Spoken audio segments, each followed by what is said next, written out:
പ്രശസ്ത കവി വൈലോപ്പിള്ളി ശ്രീധരമേനോന്റെ കവിത സിനിമയാകുന്നു.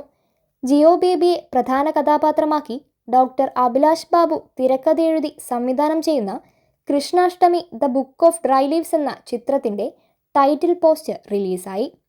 വൈലോപ്പിള്ളിയുടെ കൃഷ്ണാഷ്ടമി എന്ന കവിതയുടെ ആധുനികകാല സിനിമാറ്റിക് വായനയാണ് ഈ ചിത്രം. വൈലോപ്പിള്ളി ശ്രീധരമേനോൻ, അഭിലാഷ് ബാബു എന്നിവരുടെ വരികൾക്ക് ഔസേപ്പച്ചൻ സംഗീത സംവിധാനം നിർവഹിക്കുന്നു. ജിയോ ബേബിയെ കൂടാതെ ഓഡിഷനിലൂടെ തിരഞ്ഞെടുക്കപ്പെടുന്ന പുതുമുഖ നടീനടന്മാരും ഈ സിനിമയിൽ അഭിനയിക്കുന്നുണ്ട്.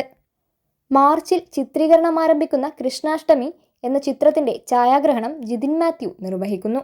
വിഖ്യാത ബ്രിട്ടീഷ് കവി റോബർട്ട് ബ്രൗണിങ്ങിന്റെ 5 ഡ്രാമാറ്റിക് മോണോലോഗുകളെ സിനിമയ്ക്കുള്ളിലെ സിനിമയായി അവതരിപ്പിച്ച് 2023 പുറത്തിറങ്ങിയ അഭിലാഷ് ബാബുവിന്റെ ആദ്യ ചിത്രമായ ആലോകം റേഞ്ചസ് ഓഫ് വിഷൻ വിദേശങ്ങളിലുൾപ്പെടെ ഇന്നും പ്രസിദ്ധമാണ്.